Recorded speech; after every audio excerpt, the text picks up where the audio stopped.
अभी से जीत मान ली क्या? किशोर के साथ साथ अब तेजस्वी भी मैदान में आ गए हैं। चैलेंज लग रहा है या आपको अभी भी लग रहा है कि आप ही जीत रहे हैं?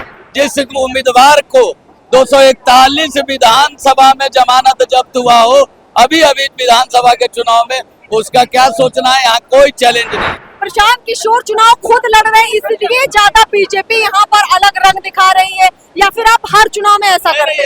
नजारों को देखकर अंदाजा आप लगा पाएंगे कि बागीपुर के चुनाव को बीजेपी एक जश्न की तरह ले रही है। हमारे साथ यहाँ पर बीजेपी के विधायक है संजय गुप्ता जी। संजय जी, ऐसा लग नहीं रहा है कि आप लोग रैली कर रहे हैं, सभा कर रहे हैं, ऐसा लग रहा है कि आप लोग जश्न मना रहे हैं। अभी से जीत मान ली क्या आपने? देखिए, ये जो पटना और बांकीपुर है, यह उपचुनाव अपने आप में पूरे देश का चुनाव है। पूरे देश की नजरें इस चुनाव पे है। ये प्रधानमंत्री जी के बॉस का क्षेत्र है, इसलिए यहाँ की जनता पूरी तरीके से उत्साहित है। मात्र 3 दिन बचा हुआ है। आप देख रहे हैं कि इस भव्य रोड शो में जो पटना के मिट्टी के लाल नितिन नवीन जी के लिए जो बांकीपुर की जनता उमड़ी है, आज यह साबित कर दे रहा है कि यहाँ बाकी प्रत्याशियों का जमानत भी नहीं बचने वाला है। प्रशांत किशोर के साथ साथ अब तेजस्वी भी मैदान में आ गए हैं। चैलेंज लग रहा है या आपको अभी भी लग रहा है कि आप ही जीत रहे हैं?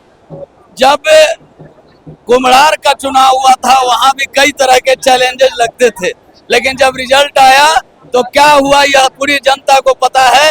यहाँ भी कोई चैलेंज नहीं है। जिस उम्मीदवार को 241 विधानसभा में जमानत जब्त हुआ हो, अभी विधानसभा के चुनाव में उसका क्या सोचना है, यहाँ कोई चैलेंज नहीं है। कुम्हड़ार के केसी सिन्हा से लेकर कई बड़े नेता जनसुराज के अब बीजेपी में आ गए, आपने उनको क्यों बुला लिया? मतलब यही समय क्यों चुना? जितने अच्छे लोग थे और जनसुराज में ठगे गए थे, वो सभी लोग यहाँ आ गए और उनको आने का उचित माध्यम लगा कि जब प्रशांत जी यहाँ से चुनाव लड़ रहे हैं तो जनता को मैं आकर के बताऊं कि ये लुटेरा और ठग है, किस प्रकार से लोगों को लूटता है। क्या लगता है कि प्रशांत किशोर चुनाव खुद लड़ रहे हैं, इसलिए ज्यादा बीजेपी यहाँ पर अलग रंग दिखा रही है, या फिर आप हर चुनाव में ऐसा करेंगे? हर चुनाव में भारतीय जनता पार्टी का यही रंग रहता है, जो आप भगवा रंग आपको यहाँ से वहाँ तक दिखाई पड़ रहा है। बंगाल का हो, बिहार का हो, यूपी का हो।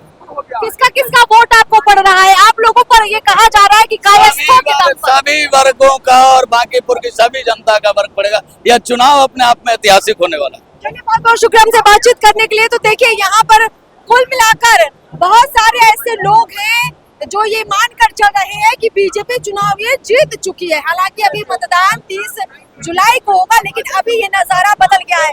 आप तो पूरा बीजेपी के गेटअप में आ गए हैं, मतलब सीधे कमल बनाया है और मोदी जी की चाय का भी नजारा है। मतलब क्या इतनी खुशी, क्या इतना जोश? बहुत खुशी है, बहुत खुशी। हम विनोद हाजीपुरी मोदी भक्त, जो 2014 से ही जो इंडस्ट्रियल एरिया जो हाजीपुर में आए थे, उस वक्त से उनका भक्त बने हुए हैं।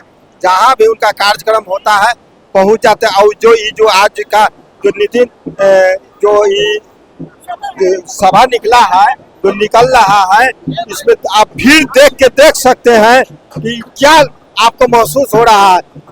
वोट तो इतना पड़ेगा, वोट लोग कहते हैं, वोट तो इतना पड़ेगा। ईवीएम जो है ना, दाबते ईवीएम में भ्रष्ट हो जाएगा। हाँ, गिनने का मौके नहीं मिलेगा। भारी मतों से जीत हो जाएगा इनका। नीरज कुमार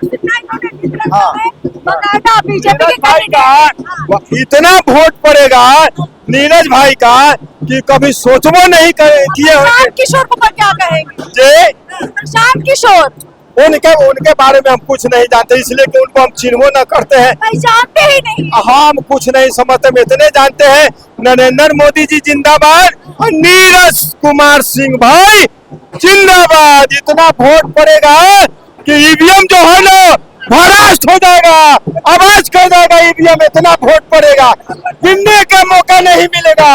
नीरज भाई जिंदाबाद। यही बीजेपी का कॉन्फिडेंस है। चलिए देखते हैं कि अब मतदान के दिन क्या कुछ होता है।